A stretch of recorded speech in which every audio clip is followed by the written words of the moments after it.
In the very beginning, the world was a place of wild beauty, but it was incomplete. Only men lived here, strong, resilient, and tireless. They roamed the land freely, hunting, building, and exploring. Yet something vital was missing. Despite their strength, they felt an emptiness that lingered like a shadow. One man felt this void more deeply than the others. Omodudu, the village elder. His heart was restless, and his spirit unfulfilled. Day after day, Omodudu would sit beneath an ancient baobab tree, looking out over the horizon, sensing that something precious lay beyond his understanding.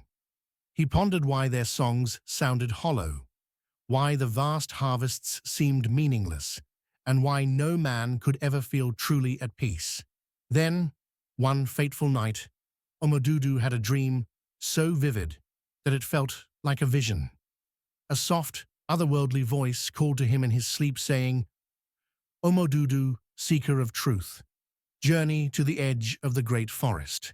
There you shall find the spirit of balance, and only then will you uncover what your world lacks."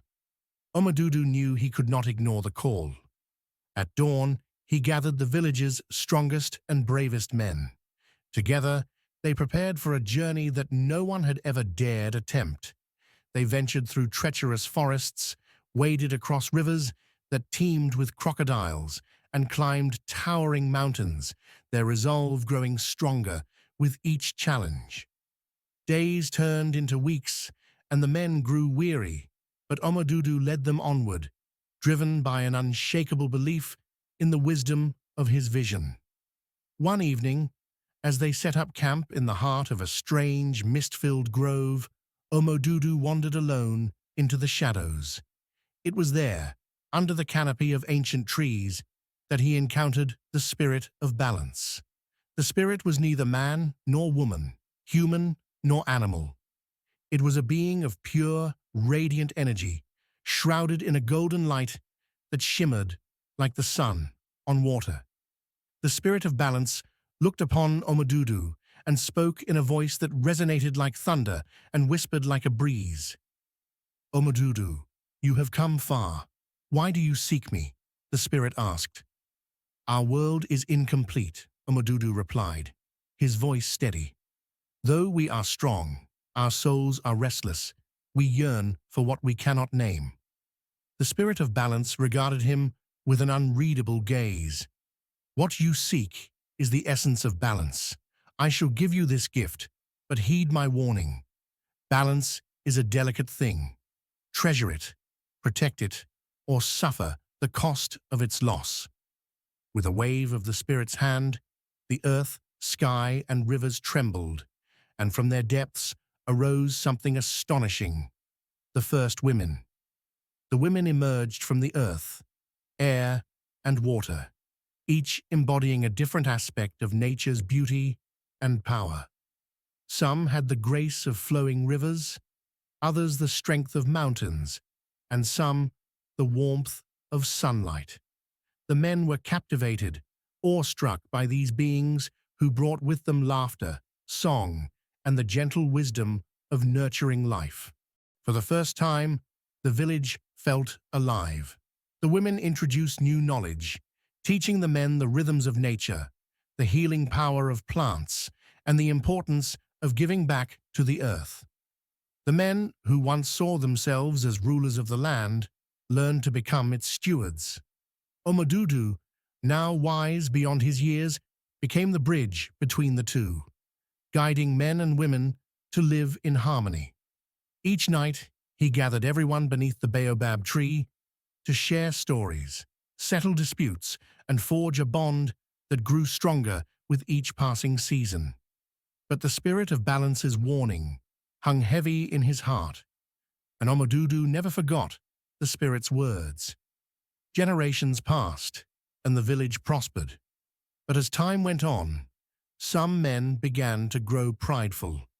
They felt that their strength was all that mattered, that they did not need the counsel or wisdom of the women. This pride grew like a shadow, sowing seeds of division. and unrest. One night, a small group of men, led by a fierce warrior named Kanu, gathered in secret. "Why should we listen to those who are weaker?" Kanu spat. "Our strength is enough to tame this land. Let us return to the old ways, where men alone ruled." Whispers of rebellion spread, and soon tension crackled in the air. Women noticed the change, sensing a coldness and distance that had not been there before. Omodudu felt the shift too, and his heart grew heavy. He remembered the spirit of balance's warning and feared what might come if they did not honor it. One fateful night, as tensions reached their peak, an eerie silence descended upon the village. The air grew thick and cold, and a dark fog rolled in, blanketing the land. Suddenly, the earth trembled, and the skies opened up. But it was not rain that poured down. It was darkness itself, a black mist that seemed alive, swallowing the light of every fire and casting the village into a terrifying gloom. From within the mist, shadowy figures emerged, moving like wraiths. These spirits were creatures of imbalance, summoned by the anger of the spirit of balance, who had been watching and waiting. They swept through the village, creating chaos, tearing at homes and frightening the people with whispers of fear and despair. Kanu, defiant and unafraid, raised his spear and charged at one of the spirits, shouting, "You will not take what is ours." But his spear passed through the shadow, and a cold, mocking laughter filled the air. Omodudu, recognizing the wrath of the spirit of balance, cried out, "This is our fault. We have broken the harmony that was gifted to us." In desperation, the men and women gathered under the baobab tree, clutching one another as the shadows circled them. The darkness grew thicker, pressing in as if it sought to smother their very souls. As the shadows closed in, Omodudu fell to his knees and called out to the spirit of balance, his voice breaking with emotion. "Great Spirit, forgive us. We have lost our way, but we have not forgotten your gift. Show us how to restore balance, for without it, we are nothing." His words, filled with humility and sincerity, pierced through the darkness. One by one, the people joined him, men and women alike, clasping hands and raising their voices together in a song of unity. Their voices grew louder, stronger, rising above the shadows and filling the air with hope. In response, the spirit of balance appeared once more, radiating a light so brilliant that the shadows shrieked and dissolved.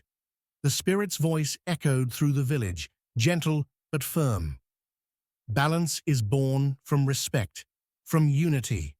Remember this, for it is only when you stand as one that you will find true strength." The light spread through the village, illuminating each person, and they felt the warmth of the spirit's gift as never before. The darkness lifted, and the sky cleared, revealing the first rays of dawn. From that day on, the people cherished the balance that the spirit of balance had restored. They honored the wisdom of both men and women, each recognizing the other as vital to the harmony of life. Omodudu, in his final days, gathered everyone under the ancient baobab tree once more. "Remember," he told them, his voice filled with the wisdom of lifetimes, "balance is a gift we must earn every day. Protect it, cherish it, and pass it to your children. Only then will our world remain whole." The villagers listened in reverent silence, vowing to uphold the harmony that had been so fiercely won. And so, the tale of how women came to the world became a timeless legend, a story of unity and the eternal dance of balance that filled the land with light and life. In the years that followed, the spirit of balance watched over the village from afar, appearing now and then as a soft, warm breeze or a faint glow in the night. Each time, It left behind a whisper of gratitude, a reminder of the beauty born from harmony and the power of balance that transformed the world forever.